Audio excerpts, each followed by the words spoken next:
Hey guys, welcome back to my channel. It's Teacher Raph. This is Twilight Zone episode 56. I'm going to start with talking about Pope John Paul I, who was Pope in 1978 and only was Pope for 33 days before he mysteriously passed away. A little bit about the intrigue surrounding him. Then I will touch on where this is all leading toward the next episode after this one. So if we go to Wikipedia and we look up Pope John Paul I, a lot of information will pop up about him. Mainly, he reigned for 33 days before his death in 1978. And if we go down to the election portion, we can read about, so the Pope, his actual last name was Luciani, and he would decline the papacy if elected. He had intended to vote for another cardinal whom he met in Brazil. But a cardinal from the Philippines named Jamie Sin said, "You will be the new pope." However, when he was asked by Cardinal, there he is again, Vilat, the bad guy, if he accepted his election, Luciani is Pope John Paul I. Luciani says to Vilat, think about this, "May God forgive you for what you have done." Oh, it's a very strong quote. Okay, but he accepted the election. Cardinal Sin, the one here from the Philippines who said, "You will be the new pope," paid his homage to Pope John Paul I. And the Pope replied, "You are a prophet, but my reign will be a short one." Very strange and peculiar sentence to say. Instead of saying thank you, he says, well, thank you, but I won't be pope for long. It'll be short.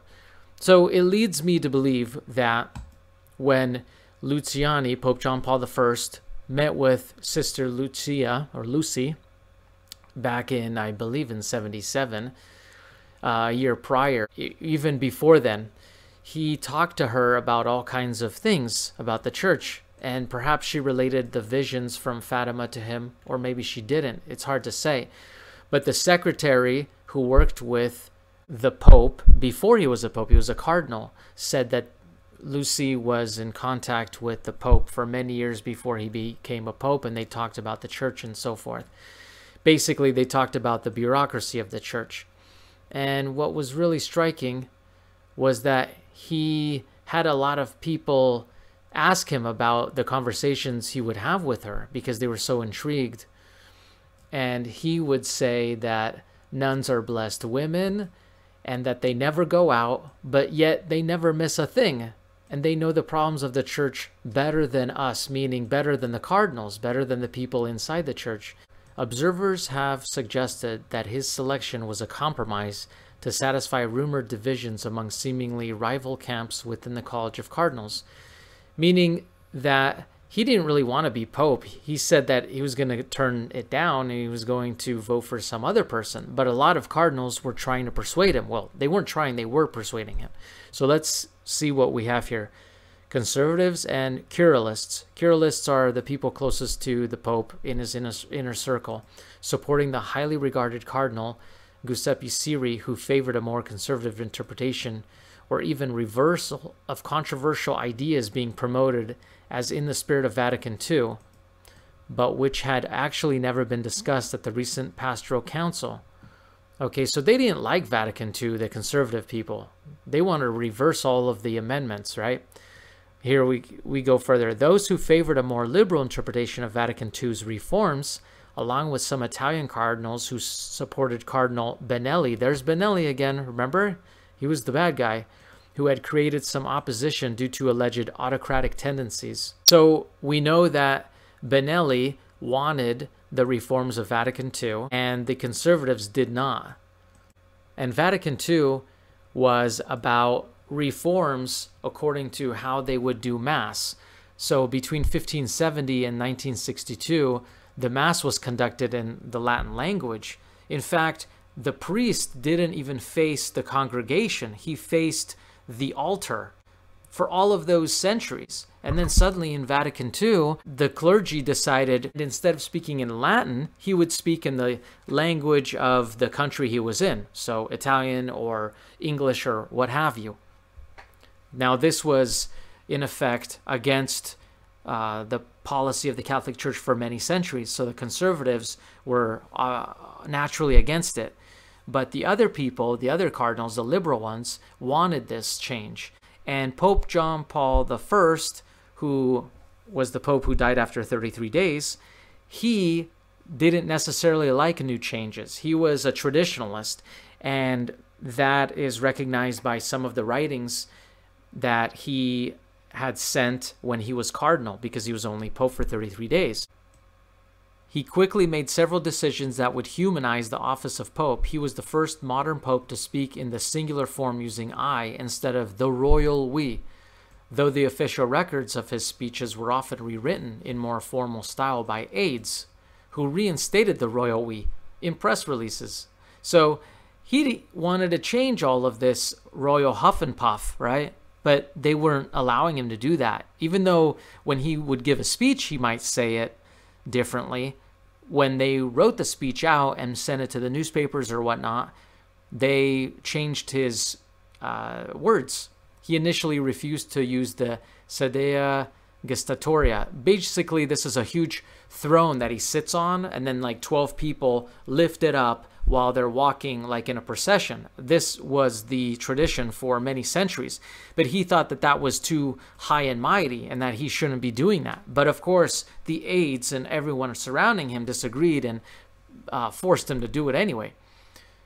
Okay, others convinced him of its need in order to allow himself to be seen by crowds. He was the last pope to use it. He was the first pope to refuse to be crowned. Instead of a coronation, he inaugurated his papacy with a papal inauguration, where he received the papal pallium as the symbol of his position as Bishop of Rome.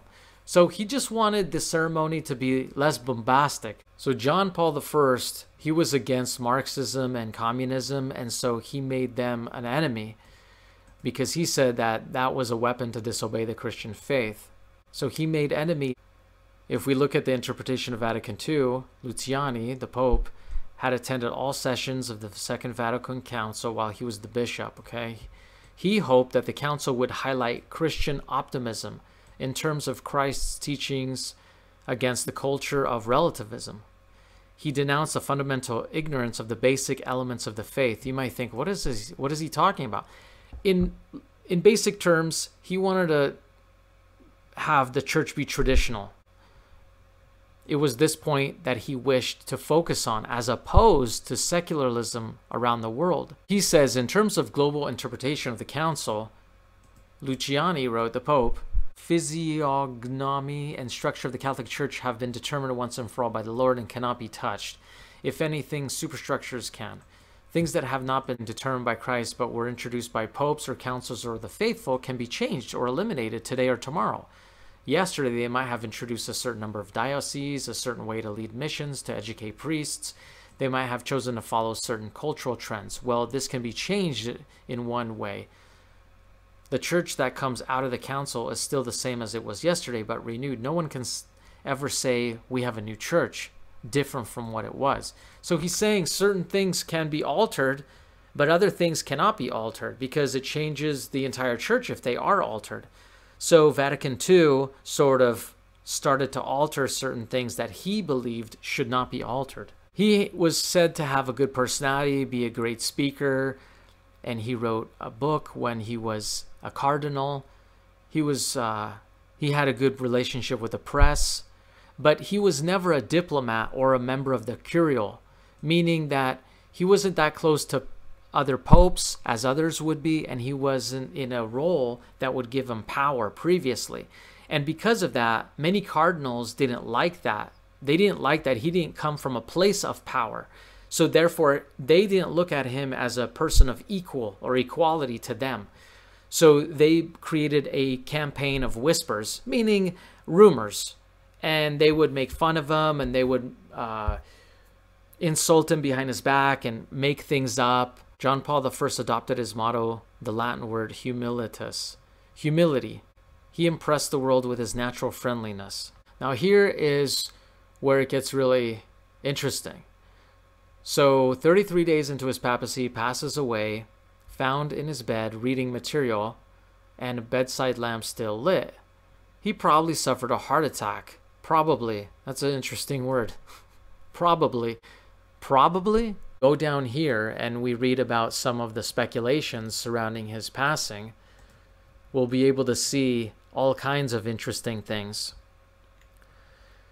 So many of these interesting things that people have been talking about concern the serious corruption in the Vatican Bank, possibly linked to, which is forbidden by church law, because church law forbids secret societies, meaning that a Catholic is not allowed to be a Catholic and a member of a secret society simultaneously. Discrepancies in the Vatican's account of the events surrounding Pope John Paul I's death, its inaccurate statements about who found the body, what he had been reading, when, where, and whether an autopsy could be carried out, produced a number of theories, many associated with the Vatican Bank, which owned many shares in Banco Ambrosiano. So Banco Ambrosiano is the bank that was presented in the film that I strongly suggest everyone watch in episode 52, the first part of this. Some theorists connect the death in September with the image of Bishop dressed in white, said to have been seen by Lucy and her cousins during Fatima. In a letter to a colleague, John Paul had said he was deeply moved by having met Lucy and vowed to perform the consecration in accordance of her vision. Okay, so he wanted to move Russia toward Catholicism, where they're communist, and that is in opposition to Catholic doctrine. So let's keep going. So David Yallop had a book published in '84, In God's Name, which proposed the theory that the Pope had been in potential danger because of corruption of the Vatican Bank, known officially as the Institute for Works of Religion, IOR, which also they talk about in that film that I strongly suggest you watch. I'll put the link to the film in the comments and I'll pin it so you can take a look, okay? Hopefully it's still there on YouTube. The Vatican's most powerful financial institution, which owned many shares in Banco Ambrosiano. So the Vatican Bank lost about $250 million. So if you remember an episode in part 2, in episode 55, I was talking about how the Vatican Bank has a shadow bank underneath it or beside it, or however you want to put that, and it's called Banco Ambrosiano. Okay, but there are also subsidiaries, branches of other banks conducting loans and who knows what else, which is sort of like a pyramid scheme, but not really, but kind of, but who really knows, right? So let's keep reading. This corruption was real and is known to have involved the bank's head, Bishop Marcinkus, along with Robert Calvi of the Banco Ambrosiano. Marcinkus at the time was the head of the Vatican Bank, indicted in Italy in '82 as an accessory to the $3.5 billion collapse of Banco Ambrosiano. So basically that money evaporated from the bank. It was transferred to subsidiaries, but no one traced it. Calvi was a member of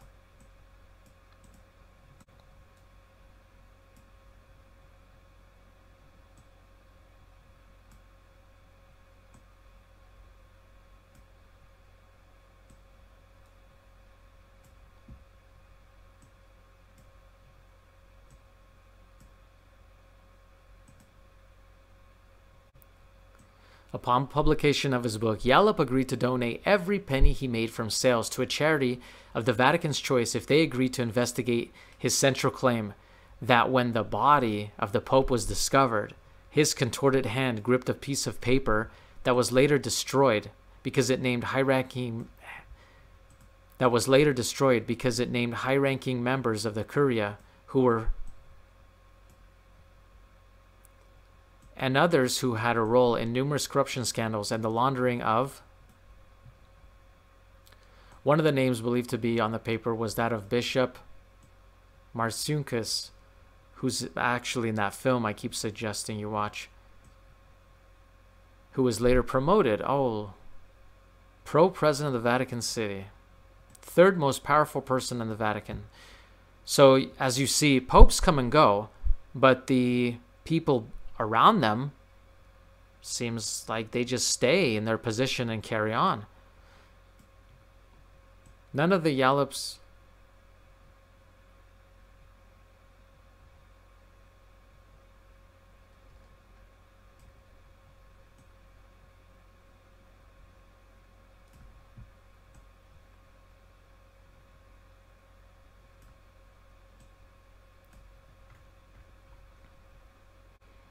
3 archbishops.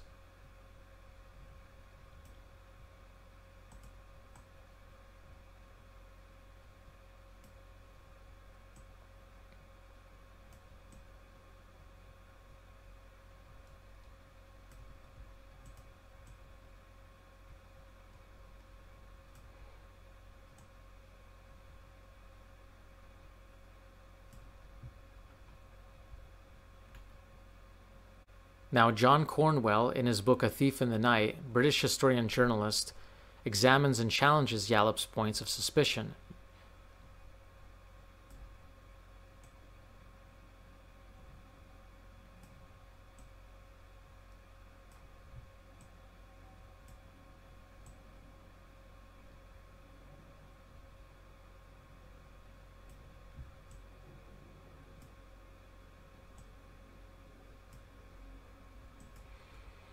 Then we have another theologian,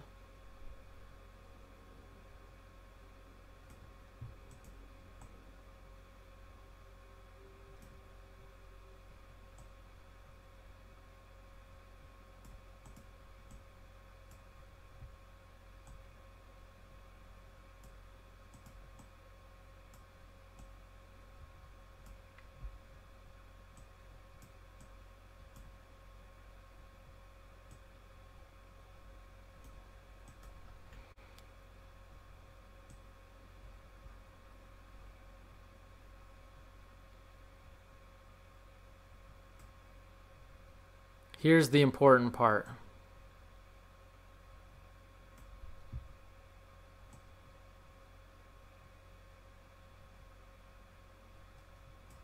Read that again.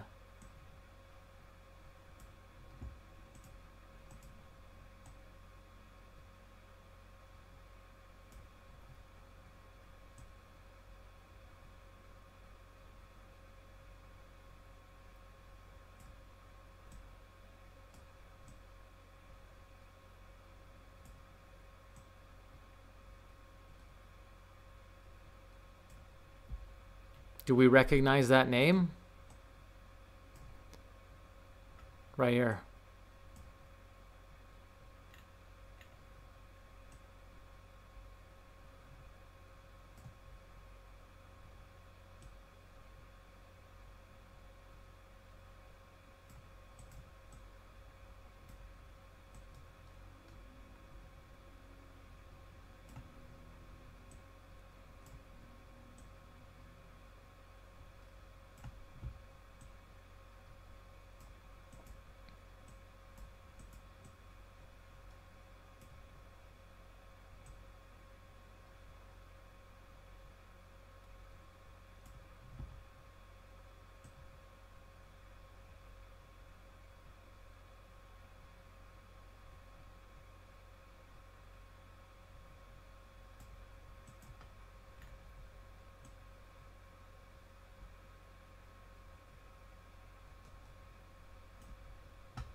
And as we know, Pope John Paul II, the one after Pope John Paul I, there was an assassination attempt. He did get shot. He survived. And after that, he was always in the Pope-mobile. Thanks for listening. Hit like, hit subscribe. Stay tuned for part 4. And remember, be safe.